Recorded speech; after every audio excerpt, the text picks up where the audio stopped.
This is in North Georgia, and I live in Atlanta, and this is probably an hour and a half from my house.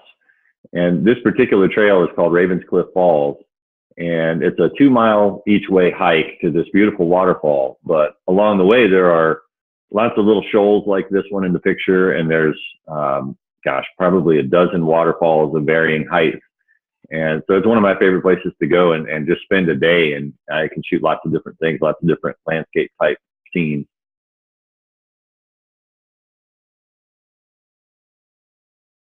I wanted to take a kind of a lower viewpoint so that the water in the foreground becomes big in the frame. If I take this shot from eye level, then it has a much more pedestrian look, I guess, for lack of a better term. It's a little more dramatic to get those foreground elements closer to the front of the camera. So I have the tripod pretty low and right in the middle of the creek. And then the brightness level between the background where you can almost see the sky, and then the foreground where it wasn't too overcast, but the sun was not reaching down into the hollow where I was shooting. So, trying to balance the exposure for that. Fortunately, the equipment that I use has a really nice wide dynamic range, so I can capture the highlights and the shadows all in one shot without having to do any bracketing or anything.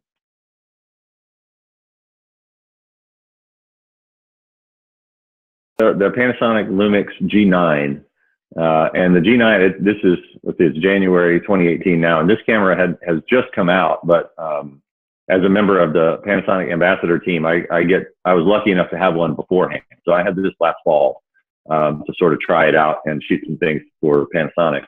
And that 80 megapixel high res shot was really what drove me into the woods to try to get this shot. And I used the Lumix Leica 8 to 18 millimeter wide angle lens, and I'm almost to the point where I only use the Leica lenses that Lumix makes, because I just love the way that they look, the way they render color and contrast and everything. And that 80 megapixels really paid off with this print. I think it's 30 by 40 inches, and the viewing distance of a 30 by 40 inch print is not 6 inches. You're meant to stand back from it and look at it from a distance, but man, you can get right up on this thing and see every leaf in the background. It's really great.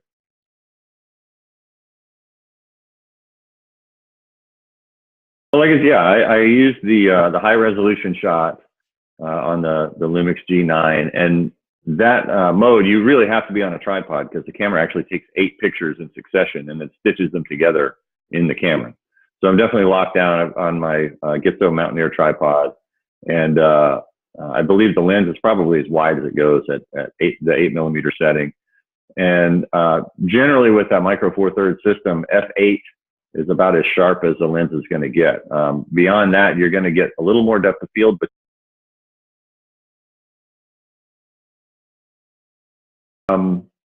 I printed myself for a long time, and I mean, sometimes it takes years to get to the process to where, okay, what I see on my screen is 98% transferred onto this paper or canvas or whatever. And I kind of enjoy that. I'm a big nerd about it too. So for me to understand that process and then be able to send it off to somebody knowing that, okay, this color is as good as I can get it. I know my monitor's calibrated and everything is, I'm pretty confident that I know what this print is going to look like. That's the important thing. And that's from my clients, which are generally amateur photographers, and up to really advanced amateur photographers that do hang exhibits and things like that. That's the biggest thing, is having the color on the monitor match what they get back in the print. So when you get that process nailed down, and then you're able to order something like this, like I said, that looks like it belongs in a gallery.